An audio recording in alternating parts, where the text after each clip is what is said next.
ഇത് സൂര്യനമ്പൂരി, എന്റെ മാനേജർ. നമസ്കാരം.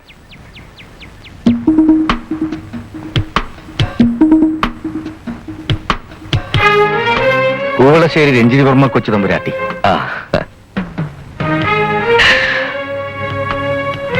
ഇത് ചെന്നിലോട്ട് രവിവർമ്മ ഇളയ തമ്പുരാൻ.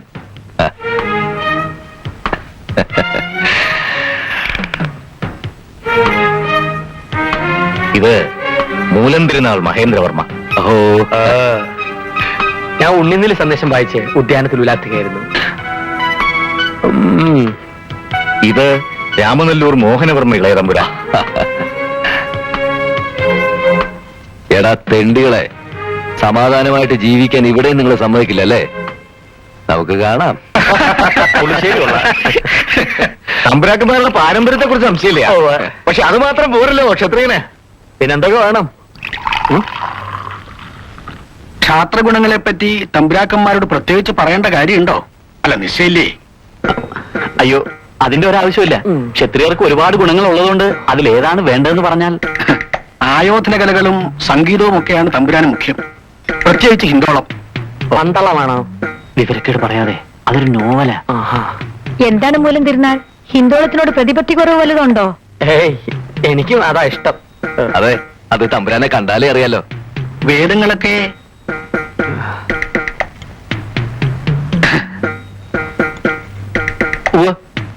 തമ്പുരാനോ? പെട്ടെന്നൊരു തീരുമാനം എടുക്കാൻ ബുദ്ധിമുട്ടുണ്ട്. കുറച്ചു ദിവസം ഇവിടെ തന്നെ കഴിയാം. മോഹനവർമ്മ ഇവരോടൊപ്പം കൂടിക്കൊള്ളൂ.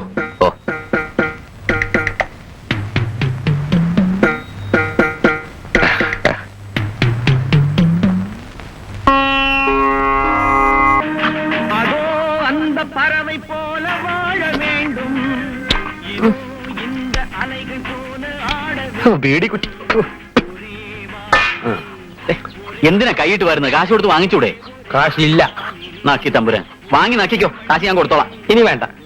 ഒന്നും തരാതെ തന്നെ നീ എന്നെ നക്കീന്ന് വിളിക്കും. അപ്പൊ ഇനി വല്ലതും തന്നാലോ?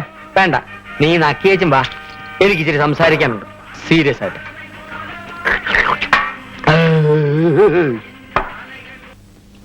എടാ ജിമ്മി, പറഞ്ഞോ? ആ പവിത്രൻ തേങ്ങ വെട്ടിയ നമ്മൾ തെങ്ങെങ്കിലും വെട്ടണം. അവന് ഈ ഊട്ടിയിൽ വന്ന് തേങ്ങ വെട്ടി തുടങ്ങി. അതല്ലടാ, പവിത്രൻ പാട്ട് പാടിച്ചെത്തി. ഇന്ന് പവിത്രന് കോവിലോകത്തുള്ള നിലയും വിലയും നമുക്ക് രണ്ടുപേർക്കും ഇല്ല. നമുക്ക് രണ്ടുപേർക്കും ഇല്ല എന്ന് പറയണ്ട. നിനക്കുണ്ടായിരിക്കുകയല്ല, പക്ഷേ എനിക്കുണ്ട്. ഞാൻ കളരി കാണിച്ച് ഷൈൻ ചെയ്തു. പാട്ടിന്റെ മുമ്പിൽ കളരി ഒന്നുമല്ല. അത് നിന്നെ പോലെ ഏത് പീറക്കും ചെയ്യാം. എന്നിട്ട് എന്താ ചെയ്യാത്തത്? ഞാൻ ഒരു കാര്യം പറയാം. ഓടുന്ന പട്ടിക്ക് ഒരു മുഴ മുമ്പേ എന്ന് പറയുന്ന പോലെ നമുക്കും ഒരു കലക്കണം. നമുക്ക് കലക്കണ്ട. നീ ഒറ്റക്ക് കലക്കിയാൽ മതി, ഞാനില്ല. എന്താ, നിനക്ക് എന്നെ വിശ്വാസമില്ലേ? ഇല്ല.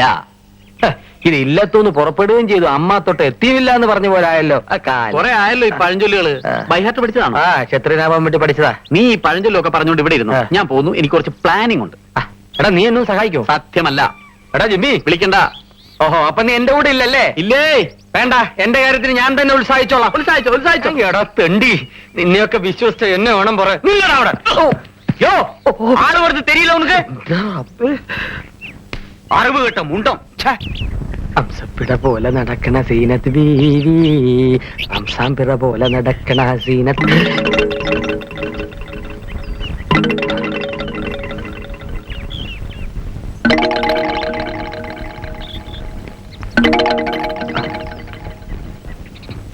ക്ഷീരസാഗര നമോസ്തുതേ. എന്താണ് മൂലം തിരുനാൾ? എവിടെ മറ്റുള്ളവർ? രവിവർമ്മയും മോഹനവർമ്മയും ഔട്ട് ഹൗസിൽ സംഗീതവും കളരിപ്പയറ്റും തികഞ്ഞ ഏകാഗ്രതയോടെ അഭ്യസിക്കുകയാണ്. തനിക്ക് പരിശീലനമൊന്നുമില്ലേ? കുഞ്ഞുനാളിലെ എല്ലാ അടവുകളിലും ഞാൻ പാഠവും ആർജിച്ചു കഴിഞ്ഞിരുന്നു. പിന്നെ മറ്റുള്ളവരെ ആകർഷിക്കാനോ കണ്ണിൽ മണ്ണിടാനോ എനിക്കറിയില്ല.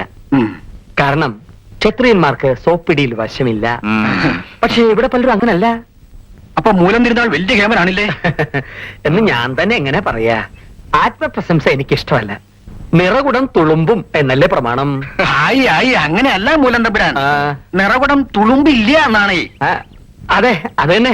പക്ഷെ ആർക്കത് ഉറപ്പ് പറയാൻ പറ്റും? കുടം കൈകാര്യം ചെയ്യുന്ന ആളിന്റെ മിടുക്ക് പോലിരിക്കും അത്. നല്ല രസികനാണല്ലേ? ആണല്ലോ. ക്ഷത്രിയന്മാർ രസികന്മാർ മാത്രമല്ല, വീരശൂര പരാക്രമികളും ആയിരിക്കണം അല്ലേ? എന്നാ നമുക്കൊന്ന് പരീക്ഷിച്ചു കളയാം. അല്ലെ സൂര്യൻപുരി? ക്ഷത്രിയനാണെന്നോ? അല്ല, വടക്കിനിലെ അറയിൽ വാളും പരിചയിരിപ്പുണ്ട്. അതെടുത്ത് മൂലം തിരുനാളിൽ കൊടുക്ക് പാടോ നാവൊന്ന് കാണട്ടെ. പമ്പ്